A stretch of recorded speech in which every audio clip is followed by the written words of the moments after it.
Hola amigos, bienvenidos a mi canal. En este canal nos dedicamos al estudio de la mente. La vez pasada iniciamos una serie de videos titulada Mente y Neurociencia.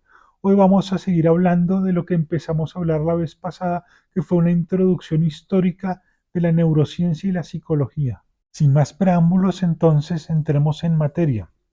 La frenología fue inventada por Franz Joseph Gall, un importante científico de comienzos del siglo XIX. Según esta teoría, es posible conocer los rasgos de personalidad e intelectuales de un individuo observando su cráneo.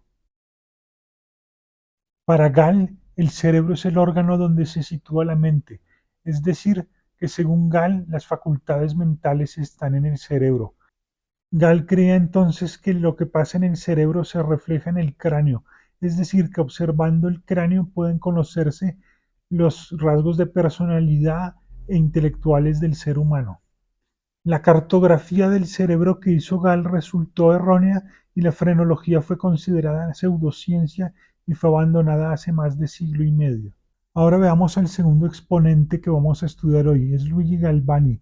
Él fue un importante científico del siglo XVIII que descubrió que el cuerpo humano y animal transmite la electricidad. ¿Cómo lo dedujo? Pues él observó que una pata de rana colgada de un gancho de bronce se sacudía al ser tocada por un bisturí. Aclaró pues que el bisturí conducía la electricidad y que el gancho de bronce también era parte de este circuito eléctrico. Galvani creía entonces que los músculos y los nervios transmitían la electricidad, aunque hoy en día sabemos que solamente los nervios lo hacen. Ahora vamos a hablar de Hermann von Helmholtz. Él era un científico del siglo XIX que afirmaba que la transmisión eléctrica del tejido nervioso era su función primaria y no como se creía hasta entonces una función secundaria. Él afirmaba también que la ley de conservación de la energía se aplica a los seres vivos, es decir, que un ser vivo puede recibir unos insumos energéticos como alimento, agua, aire, etcétera, lleva a cabo unos procesos bioquímicos dentro del organismo y produce unos residuos como excreciones, sudor y demás. Helmholtz también planteó una teoría sobre la percepción del color. Él afirma que en la retina hay receptores diferentes para diferentes colores. Esto permite la percepción de colores.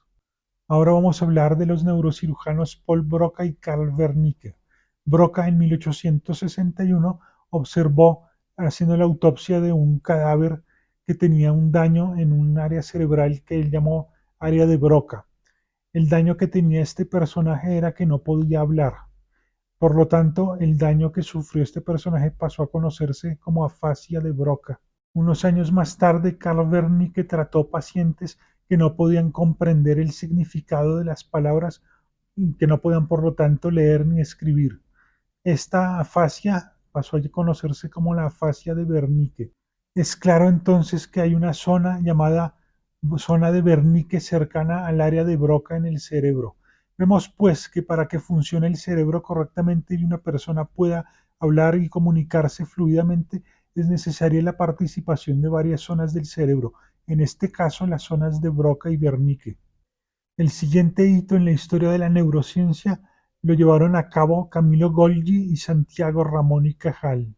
Golgi creía que el tejido nervioso era un continuo, es decir, que no había células o neuronas. Ramón y Cajal entonces sí afirmó explícitamente que el cerebro y el sistema nervioso tienen unidades fundamentales llamadas neuronas. Lo irónico es que Ramón y Cajal logró demostrar su teoría neuronal usando una técnica inventada por Golgi, la tinción de las células nerviosas con cromato de plata. Al teñirse las células con cromato de plata podía observarse en el microscopio mucho mejor el tejido nervioso que de otra manera. Por esto el avance fue importante.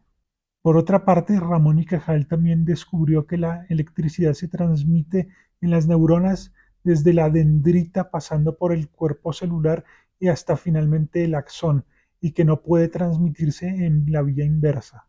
Ustedes se preguntarán qué son dendritas, axones y demás. Pues bien, la dendrita es la parte de la neurona que recibe de otra célula nerviosa los impulsos electroquímicos.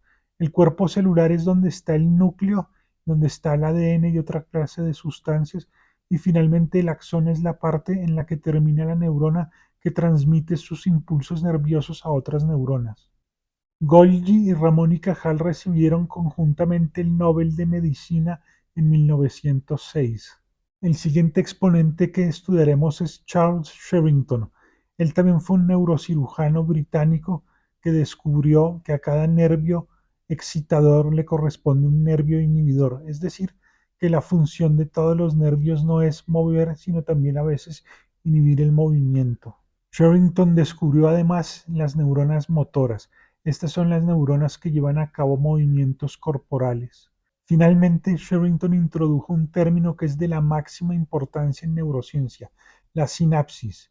La sinapsis es el espacio que separa a dos neuronas, es decir, a las dendritas de una con el axón de otra. Otto Lewy, por su parte, pensaba que la comunicación entre las neuronas se daba no solo con electricidad, sino con sustancias químicas. Para probar su teoría planteó un experimento. Él utilizó dos corazones de rana. Al primero lo estimuló eléctricamente y vio que emitía un fluido.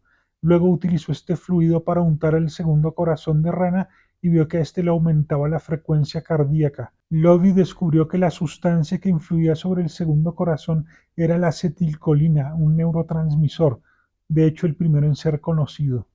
El último exponente que vamos a estudiar es Wilder Penfield. Este neurocirujano quería extirpar áreas de cerebro dañadas por epilepsia en sus pacientes. Para encontrar estas zonas decidió llevar a cabo el siguiente experimento. Retiró el cráneo a un paciente y lo estimuló con un electrodo directamente a partes de su cerebro. No era necesario utilizar anestesia general ya que el cerebro no sufre dolor. Recordemos que cuando tenemos dolor de cabeza es porque nos duelen las venas o las meninges. En el intento de encontrar las zonas que tenían daño cerebral, Penfield fue estimulando al cerebro de este paciente y este paciente, como estaba despierto, afirmaba que cuando Penfield lo tocaba con el electrodo en una parte del cerebro, él podía sentir fragmentos de imágenes o sonidos o lo que fuera. Y esto permitió una cartografía no completa, pero sí muy importante del cerebro humano. Hemos iniciado, pues, con este resumen, el periplo por el tema del cerebro y la neurociencia. Los espero en mi siguiente video. Que estén bien.